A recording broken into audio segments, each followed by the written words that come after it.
As a child, you're bombarded with all of these different things that are going on, that you're acquiring, that you're learning about. And science seemed to be peaceful. Science seemed to be, make me feel at ease. Science seemed to create the kind of logic that I think every child is looking for as they grow up.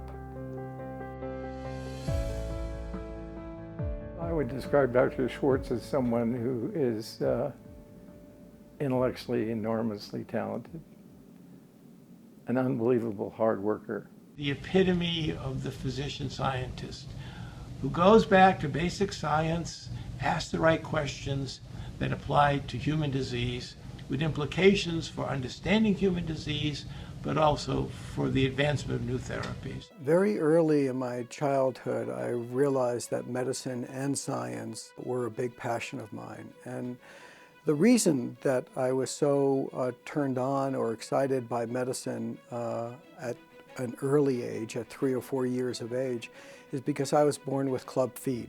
And my physician was a role model of mine.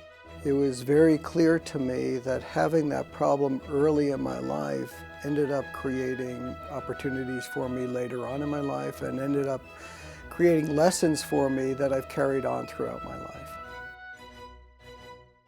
I've always been interested in the causes of disease, the etiology of disease. And I always thought that disease was caused by a combination of environmental forms of stress and host factors, in particular genetic susceptibility. A lot of lung disease relates to the environmental exposures, and what he's shown is that certain genetic determinants in an individual makes them more or less exposed and responsive to the environmental toxins.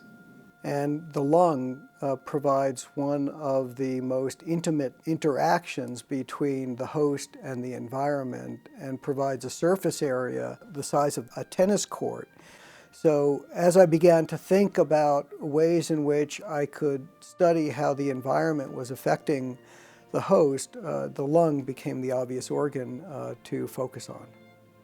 Pulmonary fibrosis has been his major contribution, and he's revolutionized that very common and fatal disease. Patients with pulmonary fibrosis are diagnosed late in the course of their disease. Once they're diagnosed, they have so much scarring in their lungs that it's very difficult to turn around that disease. He studied families that had 2 or more cases of pulmonary fibrosis, suggesting a genetic factor. Of course, has great implications and impact on this disease, this devastating disease of pulmonary fibrosis. From clinical diagnosis to death, a median survival of 3 years is the current circumstance before Dr. Schwartz's discoveries. We decided to take a completely different approach, and that completely different approach has paid off. He's a kind person. I think he has strong leadership qualities because he thinks about other people, not just himself. Mentoring is a very difficult process. It involves a long-term commitment to someone and understanding what's driving them and supporting them to get to their next level of development. It has to do with me figuring out how to best facilitate their personal journey. What Dr. Schwartz has done is to really nurture and develop the academic component. My view is that we need more mentors that are committed to that. We need more people that understand how to mentor. And clearly, the more successful we are at mentoring individuals, the more successful our fields of investigation will be. I love living in Colorado. I love the mountains. I really enjoy the people. I have a very nice community of friends. I enjoy biking in the mountains. I am sometimes amazed at the beauty of Colorado, and I feel very much at home here. His contribution in academic research has been enormous.